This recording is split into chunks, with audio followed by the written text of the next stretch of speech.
দারুণ সুন্দর অভিজ্ঞতা। আমরা একদম পুগা ভ্যালির মাঝখানে চলে এসেছি, আর চারিদিকে শুধু একই ধরনের উঁচু উঁচু ঢিপি রয়েছে, যেগুলোর কিন্তু ন্যাচারালি তৈরি হয়েছে।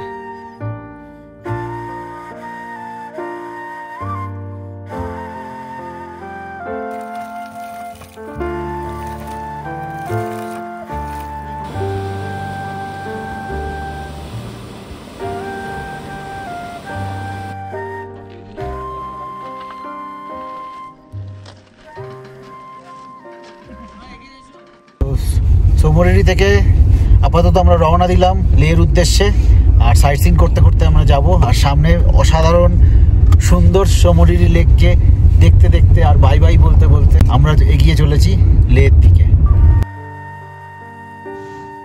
এর আগের পর্বে প্যাংগং লেক থেকে সোমরেরি লেক অবধি পৌঁছানো এবং সেখানে থাকার সমস্ত তথ্য আমি আপনাদের সাথে শেয়ার করেছিলাম। আশা করছি সেই ভিডিও আপনারা দেখেছেন। যদি দেখে থাকেন তাহলে ভিডিওটা লাইক করবেন, আর যদি না দেখে থাকেন তাহলে লিঙ্ক ডেসক্রিপশন বক্সে আছে, অবশ্যই দেখবেন। আশা করছি আপনাদের ভালো লাগবে। আর আমার চ্যানেলে যদি আপনারা নতুন এসে থাকেন অথবা আমার চ্যানেল এখনও সাবস্ক্রাইব না করে থাকেন তাহলে অবশ্যই আমার চ্যানেলটি সাবস্ক্রাইব করে নেবেন। আজকের এই ভিডিওয়ে আমি আপনাদের সাথে শেয়ার করব সোমরেরি লেক থেকে লে অবধি পৌঁছানোর তথ্য, এবং সেখানে পৌঁছানোর আগে আমরা রাস্তায় কোন কোন জায়গা দেখেছি সেই সমস্ত অভিজ্ঞতা। সোমরেরি লেক থেকে লের দূরত্ব প্রায় 240 কিলোমিটার।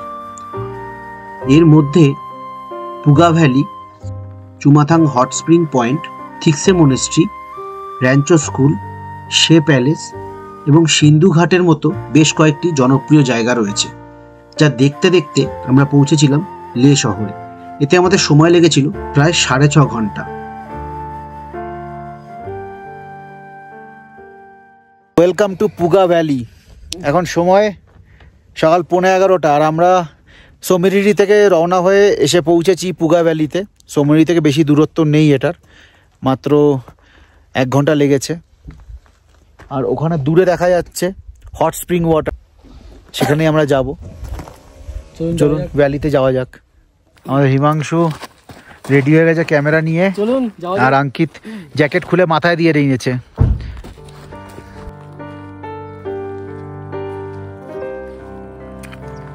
লাদাখের লে শহর থেকে 170 কিলোমিটার পূর্ব দিকে অবস্থিত এই পুগা ভ্যালির পার্শ্ববর্তী অঞ্চলে গড়ে উঠেছে ভারতবর্ষের প্রথম জিওথার্মাল পাওয়ার প্রজেক্ট। এখানে পৃথিবীর ভেতর থেকে বেরিয়ে আসা জিওথার্মাল এনার্জিকে স্টোর করে রিনিউয়েবল এনার্জি রিসোর্স তৈরি করা হয়। দারুণ সুন্দর অভিজ্ঞতা। আমরা একদম পুগা ভ্যালির মাঝখানে চলে এসেছি, আর চারিদিকে শুধু একই ধরনের উঁচু উঁচু ঢিপি রয়েছে, যেগুলোর কিন্তু ন্যাচারালি তৈরি হয়েছে। আর তার মাঝে মাঝে জল জমে রয়েছে। এই জলগুলো হয়তো গ্লেশিয়ারের জল, এখনো শুকায়নি। এটা হচ্ছে 360 ডিগ্রি ভিউ, দারুণ সুন্দর। আর ওই দূরে হট স্প্রিং ওয়াটার দেখা যাচ্ছে, ওখানে আমরা যাব। যেরকম ছোট ছোট ঢিপির ওপরে পা ফেলে ফেলে আমাদের আস্তে আস্তে এগোতে হবে।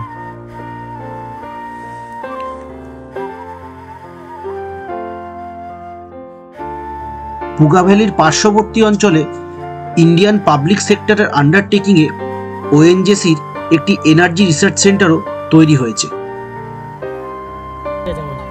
হিমাংশু কিন্তু জুতো খুলে হাতে নিয়ে নিয়েছে, আর খালি পায়ে যাচ্ছে। এবার হিমাংশু দেখে দেখে কাদা আছে, अभी गिर जाता वो, लेकिन जूता खोल के जाना पड़ेगा। मुझे तो ये लग रहा है। আমারটা তো লেদার আছে, অঙ্কিতকে খুলতে হবে। একদম পাজলের মতো, মানে আমরা মাঝখানে এসে আর জায়গা পাচ্ছি না। এই পাশে জল, তো আবার ওইদিকে গিয়ে আটকে গেছিলাম। হিমাংশু জুতো খুলে নিয়েছে, কিন্তু হিমাংশু এগোতে পারছে না। এখানে আরও কয়েকজন আছে, তারাও আটকে পড়েছে। মানে এই হট স্প্রিং অবধি কীভাবে পৌঁছাবো বুঝতে পারছি না।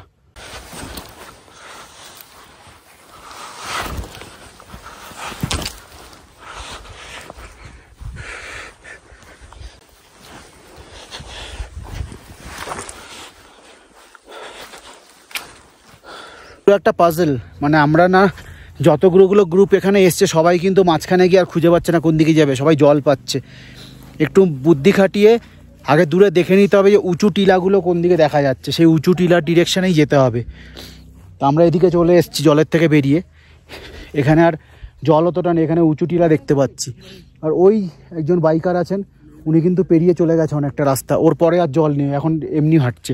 তো মাঝখানের এই জায়গাটাই হচ্ছে পাজল মেনলি, যেখানে পুরো জল রয়েছে সেখান থেকে কী করে বেরোতে হবে সেটাই হচ্ছে মেন ব্যাপার। তো আমরা মোটামুটি 50% পার করে নিয়েছি, হোপফুলি আরও 50% পার করে আমরা হট স্প্রিং অবধি পৌঁছে যাব।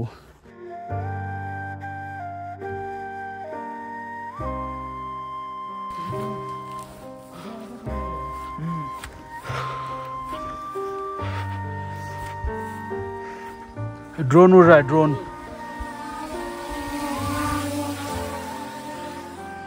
পৃথিবীর আর কোথাও এরকম ন্যাচারাল ভ্যালি আছে কিনা জানি না পুগা ভ্যালির মতো। আর মোটামুটি 10-15 মিনিটে পৌঁছে যাব। মেন টাফ জায়গাটা আমরা পার করেছি, এখানে চারিদিকে জল আর খুব ছোট ছোট টিলা ছিল। তবে এখানে আসা কিন্তু একটু ডিফিকাল্ট আছে, অনেক সময় লেগেছে আমাদের। আর এখন খুব একটা জল নেই, শুধু টিলা আর টিলা চারিপাশে।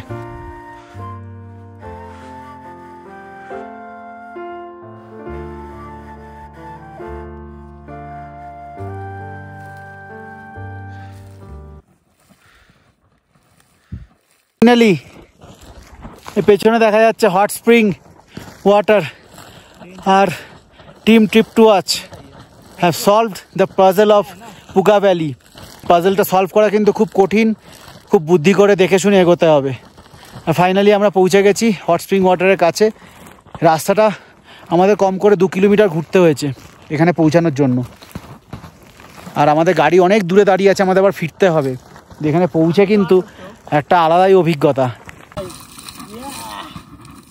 আমরা অ্যাচিভ করেছি finally, Puga valley puzzle solve.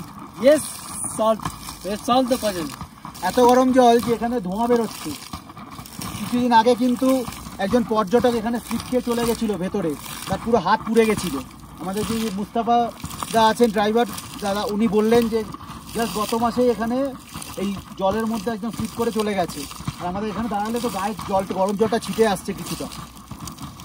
যারা এখানে আসবেন একটু সাবধানে আসবেন আর সময় নিয়ে আসবেন, আর পুগা ভ্যালি পাজল সলভ করবেন। ভাই জল ছিটে আসছে কিন্তু, হ্যাঁ গরম লাগে পুরো। একটা অন্য রকমের স্মেল আসছে জলে। হ্যাঁ, অ্যাসিডের কিন্তু স্মেল আসছে এখানে।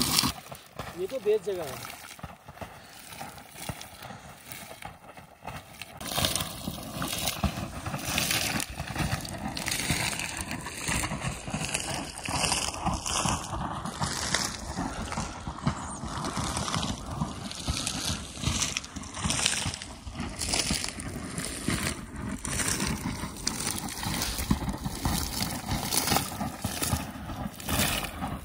এখানে বেশিক্ষণ দাঁড়ানো ঠিক না, কারণ প্রচণ্ড স্মেল আসছে অ্যাসিডের। তো মোটামুটি 5-7 মিনিট হয়েছে আমরা এসেছি।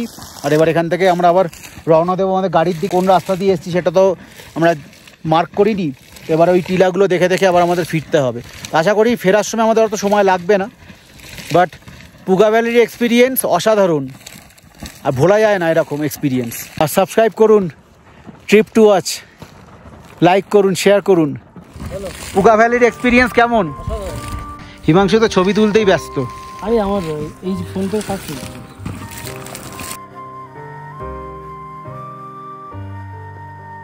পুগা ভ্যালির পাজল সলভ করার পর এক অন্যরকম আনন্দ ছিল আমাদের প্রত্যেকের মনে।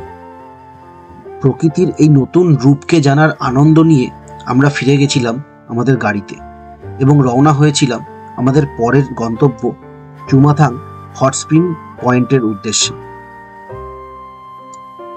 পুগা ভ্যালি থেকে রওনা হয়ে বেশ কিছু দূর এগোতেই রাস্তার বাঁদিকে দেখতে পেলাম ইন্দাস নদীকে, এবং আরো কিছুটা দূর এগোতেই দেখতে পেলাম প্রকৃতির এক অমায়িক রূপ, যেখানে পাহাড়কে আমরা চিনলাম এক নতুন রূপে।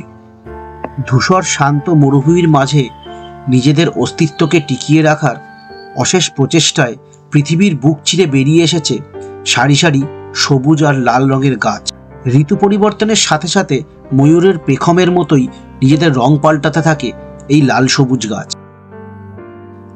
আরও কিছুটা রাস্তা এগোতেই পাহাড়ের এক অন্য রূপ এবং ইন্দাস নদীর আরও কাছে পৌঁছে গেছিলাম আমরা। প্রকৃতির এই অপরূপ সৌন্দর্য দেখতে দেখতে কখন যেন আমরা পৌঁছে গেছিলাম আমাদের পরবর্তী গন্তব্য চুমাথাং হট স্প্রিং ওয়াটার পয়েন্টে। তো আমরা এখন এসে পৌঁছেছি চুমাথাং ভ্যালিতে। আর এখানে কিন্তু হট স্প্রিং ওয়াটারের একটা জায়গা আছে যেটা দেখার জন্য সবাই আসে। পুগা ভ্যালির থেকে এটা ডিস্টেন্স মোটামুটি 30-35 কিলোমিটার, আমাদের প্রায় 40 মিনিট সময় লাগলো আসতে। এর আগে একটা খুব সুন্দর কাঠের ব্রিজ আছে, বাট গাড়ি দাঁড় করাতে পারিনি, আমরা তুলতে পারিনি। আর সামনেই একটা জায়গা আছে, এখান থেকে গরম জল বেরোচ্ছে, যেরকম পুগা ভ্যালিতে আমরা পেয়েছিলাম। বাট পুগা ভ্যালিতে ওই মুস্তাফাদা বললেন যে ওটা অ্যাসিড না, ওটা জল, আর এই জলের গন্ধটাই এরকম অ্যাসিডের মতো। এখানেও কিন্তু আমরা এখনও পৌঁছাইনি, কিন্তু সেম গন্ধ পাচ্ছি। এখান থেকে কিন্তু গরমের তাপ আসছে।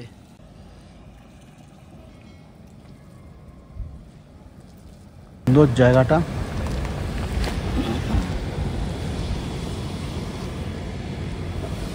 আর এ পাশেও আছে।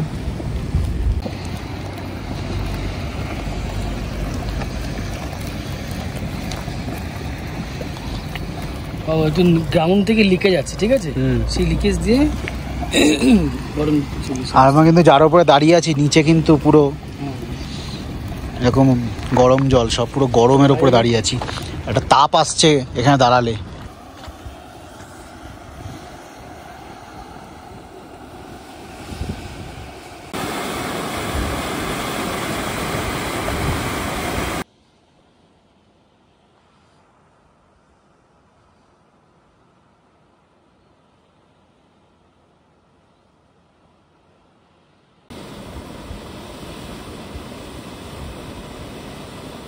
চুমাথাং ভ্যালির হট স্প্রিং ওয়াটারের জলটা কিন্তু ঠান্ডা, কিন্তু যে ধোঁয়াটা বেরোচ্ছে ওটা কিন্তু প্রচণ্ড গরম। আর এখানে একটা ছোট্ট ব্রিজ আছে, ব্রিজের নিচে জলটা পুরো লাল, পুরো এই জায়গাটায় পুরো লাল হয়ে রয়েছে। এই যে সাদা সাদা এগুলো জমে রয়েছে, এগুলো কিন্তু সকালবেলায় যখন ফ্রেশ থাকে এগুলো তুলে নিয়ে গিয়ে এখানে চায়ের মধ্যে দিয়ে চা খায় এখানকার লোকাল যারা আছে। আমাদের মুস্তাফাদা বলছিলেন যে এই চারিদিকে যে পাহাড়ে যে সাদা সাদা এরকম জমে রয়েছে, এগুলো সকালবেলা পরে উড়ে আসে হয়তো পাহাড় থেকে, আর ফ্রেশ যখন থাকে তখন সকালবেলা 4:30-5টার সময় এখানকার লোকাল লোকেরা গিয়ে এগুলো তুলে নিয়ে গিয়ে চায়ের মধ্যে দিয়ে খায়।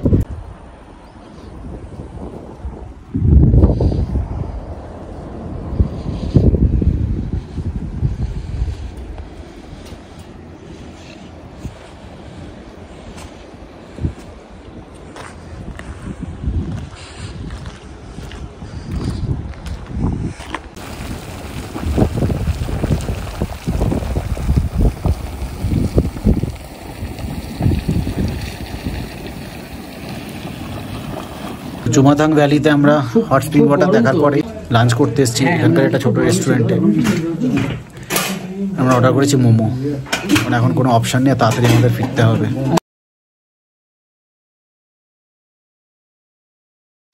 আমাদের এক প্লেট মোমোর দাম পড়েছিল 100 টাকা। এক প্লেটে 10 পিস মোমো ছিল।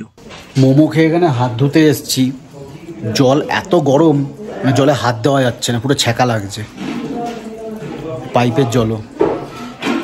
মোমোটা ঠিকঠাক ছিল মোটামুটি। তো এখান থেকে আমাদের রওনা দিতে হবে আবার লের উদ্দেশ্যে। লে পৌঁছানোর মধ্যে আরও 2-3টে সাইট সিন আছে, সেগুলো করতে করতে আমরা লে পৌঁছাবো। আর এবার আমরা এখান থেকে যাব একটা মনেস্ট্রিতে, মোটামুটি ঘন্টাখানেকের বেশি সময় লাগবে সেখানে পৌঁছাতে।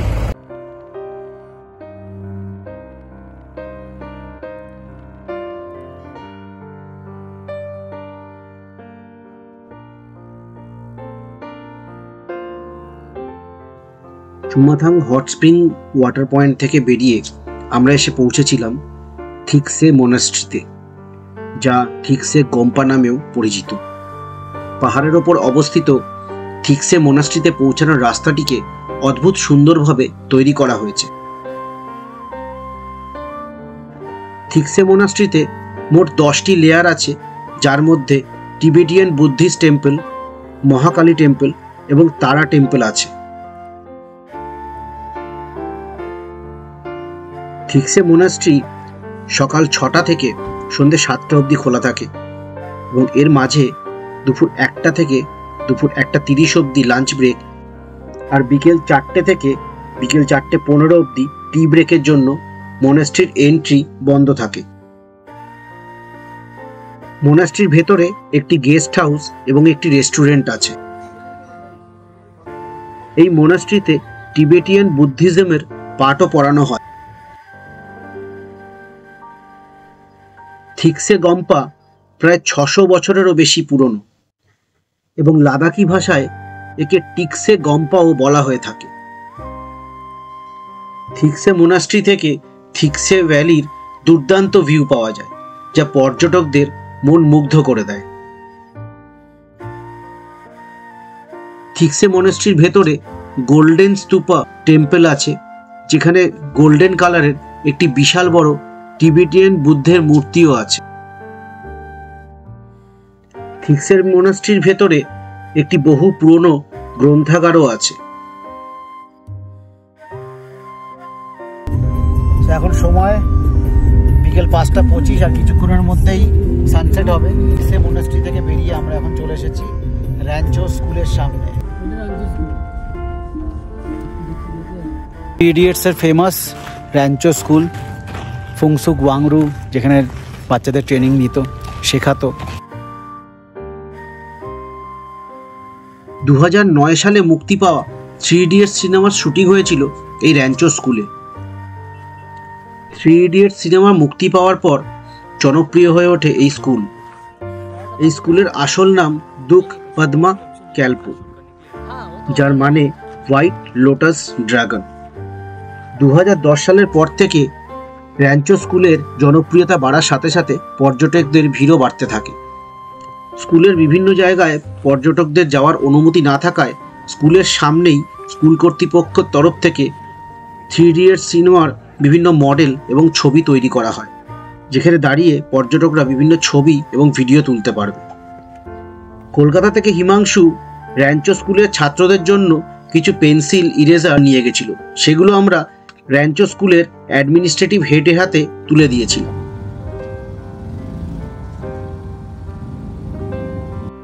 র্যাঞ্চো স্কুল থেকে বেরোনোর সময় প্লেগ্রাউন্ডের পেছনে থাকা বিল্ডিংগুলো দেখিয়ে ইউসুফদা বললেন যে এটাই হচ্ছে অরিজিনাল র্যাঞ্চো স্কুল, যেখানে সিনেমা শুটিং হয়েছিল।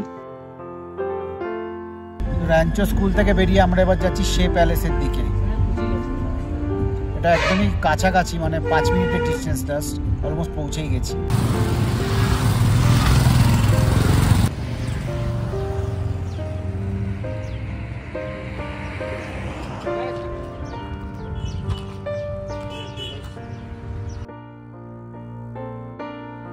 একটি ছোট্ট পাহাড়ের মাথায় গড়ে তোলা হয়েছিল এই ঐতিহাসিক শে প্যালেস।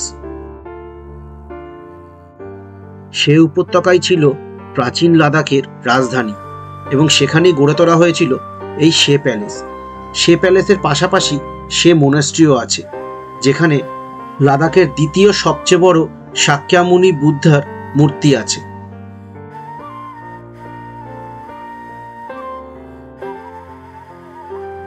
শে প্যালেসের বিশেষ ধরনের জালনা এবং দরজাই এখানকার প্রধান বৈচিত্র্য।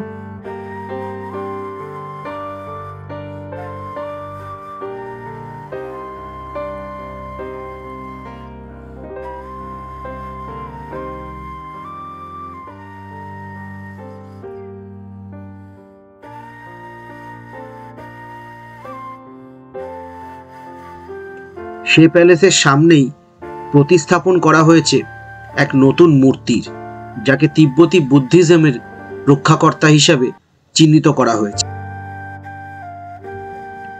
এনাকে তান্ত্রিক বুদ্ধিজমের প্রতীকও বলা হয়ে থাকে। এনার নাম গুরু রিমপোচে। তিব্বতী বুদ্ধিজমের অনুযায়ী এনার জন্ম হয়েছে পদ্মফুল থেকে এবং ইনি আগামী 2000 বছরের তিব্বতী বুদ্ধিজমের রক্ষাকর্তা। এনার হাতে দেখা যায় একটি বড় ত্রিশূল, যার 3টি ভাগ শান্তি, নিষ্ঠা এবং সুকর্মের প্রতীক। গুরু রিম্পোচের মূর্তির নিচের মন্দিরের চারিপাশের দেওয়ালে বিভিন্ন ধরনের তিব্বতী বুদ্ধিজমের নিদর্শন দেখা যায়। তিব্বতী বুদ্ধিস্টরা মনে করেন যে গুরু রিম্পোচে গোটা লাদাখের রক্ষাকর্তা।